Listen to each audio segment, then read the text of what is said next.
This was a match between America and the Soviet Union at the height of the Cold War. I remember the day before the game, Jimmy Carter went on TV and said that if the US lost, he was going to cut off his own ass. Then Brezhnev went on TV and said that if Russia lost, he was going to cut off his own ass. The stakes couldn't have been higher.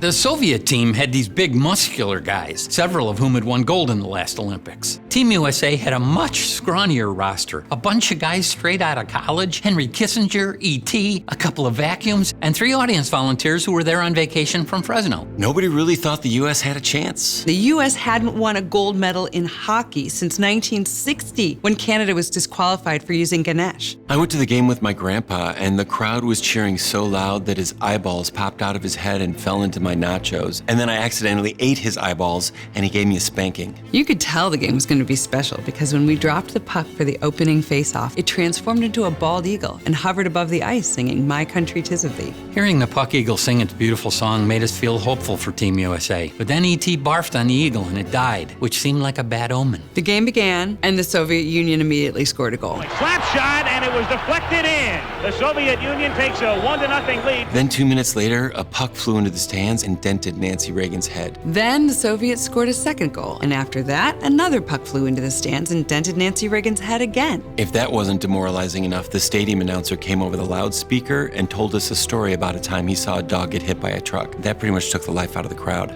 I was sitting near the U.S. bench, and I could hear Herb Brooks giving his players the pep talk of a lifetime. He said, "Boys, you're bad at hockey and an embarrassment to our country. If you want any chance in hell at winning this thing, you better listen to this goddamn computer I found." Herb Brooks brought a supercomputer out to the bench that was capable of calculating in real time the best strategies for beating the Soviets. It was called Electric Phillip. Electric Phillip would yell, "Pass to left wing," or "Shoot glove side high," or "Become sexual for Electric Phillip," and the players would listen.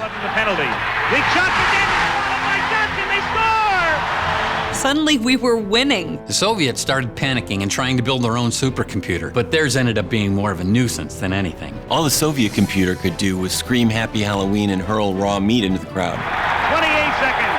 The crowd going insane. The clock started counting down, and no one could believe it. 5 seconds left in the game. Do you believe in miracles? Yes!